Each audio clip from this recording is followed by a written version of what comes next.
Okay, let's get ahead to the next topic. This is a fun one. It's been lighting up the internet from a lot of you. So, Congressman Jim Jordan, who was recently at a fundraiser, was pressed and asked by somebody whether Trump is going to run again. Now, the audio is a little muddled here for the people who are just listening, so bear with us. I'll dissect it there on the other side. For those who are watching, we do have subtitles. Let's take a listen. We're big fans of everything you're doing. Thank you. Yeah. President Trump said he's going to run again. You think so? I know so. I talked to him yesterday. He's about ready to announce after all this craziness in Afghanistan. Thank God. Yeah, like Biden should. Yeah, he said. Or my friend. No, he said he's really bad. Really bad. So, thank you for coming. Thanks a lot. Yeah. We're big fans of everything you're doing. President Trump said he's going to run again.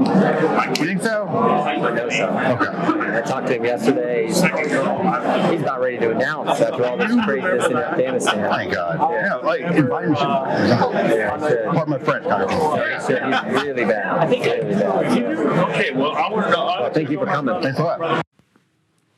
So this is a really interesting one. So if you missed it, the real news that came out of that segment was he said, President Trump, he's going to run again. Somebody says, you think so? He says, quote, I know so. I talked to him yesterday. He's about ready to announce after all of this craziness in Afghanistan. At the very same time, his former senior advisor, Jason Miller, who now runs that social media app, Getter, which we all told you about last show. Let's put this up there on the screen. He gave an interview over at Cheddar on whether Trump isn't going to run in 2024. He says, quote, I would say somewhere between 99 and 100. I think he is definitely running in 2024, Marshall. So that's a big deal. Jason Miller was very, recently his most senior communications aide in the post-presidency period, now working over at Getter, and he go ahead and says that I don't think that it is a coincidence that they're floating this. What do you think? Yeah, the key thing here is if I'm Joe Biden, I want nothing more than Donald Trump to announce that he's running in 2024. Think about it this way.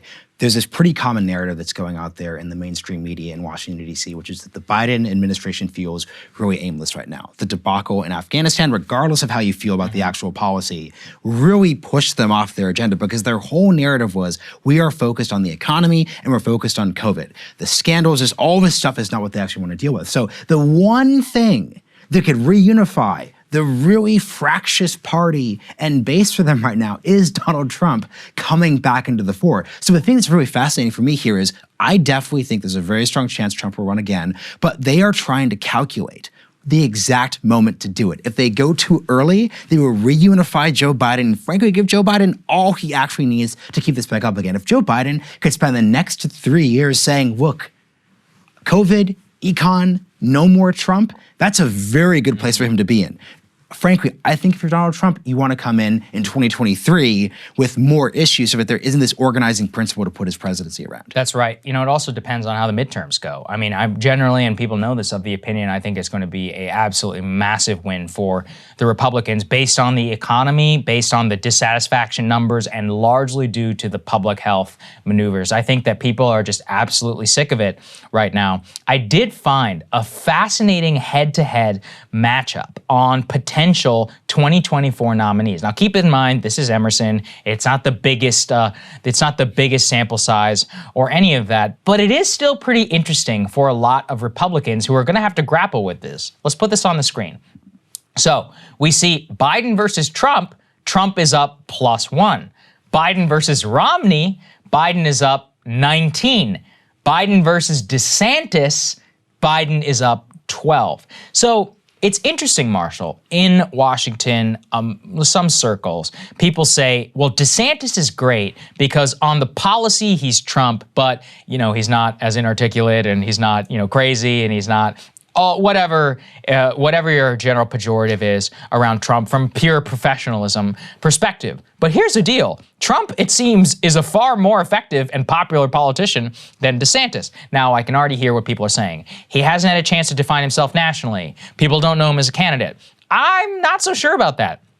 I actually think a lot of people know Ron DeSantis' name. If you think about it, name another governor in the country who, regardless of how you feel, has been such a point of contention. There are people in California. Yeah, maybe Gavin Newsom. Honestly, maybe, even at that point. DeSantis has been at the forefront of the COVID wars from the very beginning. I would argue, at least, that other than Trump, he is the most prominent Republican in the country. And I would really guarantee that almost everybody in the Republican base knows his name, and that a lot of swing voters would know his name as well, just given the politicization around Florida, and all the, he's always trending like every other day on Twitter amongst wine moms for some reason or another. But again, I would point to that as evidence that he is clearly salient within the electorate. So for him to be trailing 12 points while Trump is up +1, that gives you some idea, Marshall, of the actual political strength that Trump continues to have. And again, you can feel whatever you want. I do look at this and say Donald Trump is still obviously not only serious contender for the presidency again in 2024, I would also look at this and say, there are many Republicans after Trump, January 6th in particular, who are like, well, look, we got to stick with the Trump policy, but not with Trump himself. Politically, that just seems foolish, in my opinion, if you know how to read a poll. Well, let me read the poll for a second. I don't think you could take any of those numbers, the Romney or the DeSantis particularly seriously. Here's what I think is happening here. The Trump poll number is the most honest poll number in the sense that no matter what happens in 2024, the election is going to be incredibly tight. No matter who is nominated, with the exception of probably Nikki Haley or someone like that. As long as you frankly nominate a politically talented person who can put together some type of coalition, it is going to be a very tight election because our country is just so polarized along that level. So because Trump has run for office nationally twice, I think people are giving as honest an answer as possible as to their level of partisanship. You and Krystal have talked about this. The 2020 election was incredibly close. Yeah. That's just the true answer. Right.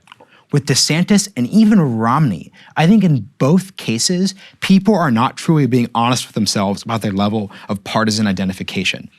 So let's say you did have a presidential election even next year. I know those Romney and DeSantis numbers would go to 2 or 3. So it's not that DeSantis is weak necessarily.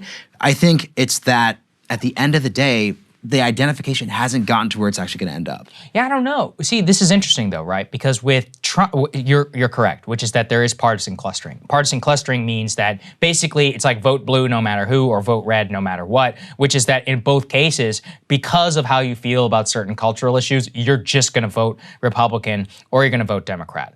The Trump superpower was that he both was able to coalesce those votes, the Republican votes, and millions of people who just never voted before. Like all of these brand new voters who, for a variety of reasons, were like, you know what, screw lockdowns, or you know what, I hate Democrats, or you know what, I just love Trump. Millions of those people came out to vote not only in 2016, but even more so in 2020.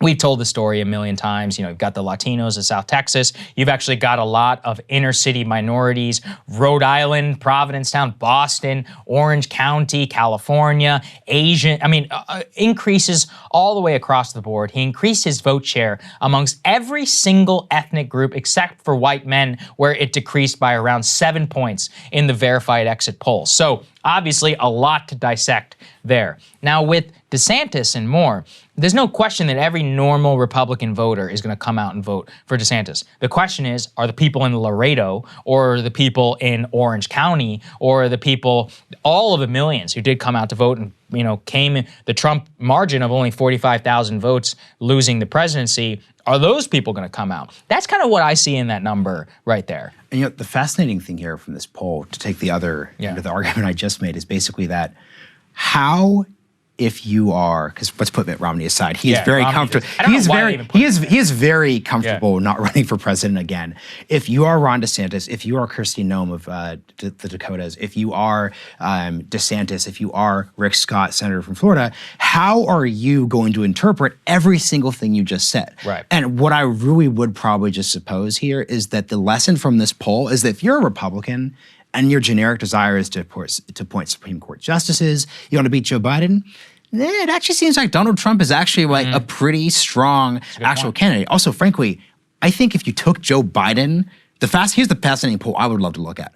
What do those numbers look like if Kamala Harris is the actual presidential nominee? Right. What does that look like if Pete Buttigieg is the presidential nominee? That's the real question there. So if you are a Ron DeSantis, look, if you're looking at this poll, the number one lesson is I need to stop just thinking that I'm going to pull this off by being like a side of lightly printed copy of President Trump. Because if people want that, it's Trump's for the taking. Yeah. If this all comes down to the fact that after 4 years of exhaustion with Trump, people in 2022, 2023 want to come back to it, they are going to pick Trump and Trump is going to go for it. I don't see any world where he doesn't take up the crown again to actually close his narrative the right way. But you need to do something different because I do not, like, we saw that, remember that video of DeSantis literally doing the red tie, it's not working. It's clearly not working and you need to figure out something else. You need to develop your own identity with those bits there. No, you're absolutely right. Hey guys, thanks so much for watching. That's right. Just as a reminder, you can become a premium subscriber today. Watch the full show completely uncut, our reactions to each other's monologues. You get to listen to it. You get to ask us questions, all that good stuff. Link is right there in the description or at breakingpoints.com. Best of all, great way to say screw you to the mainstream media.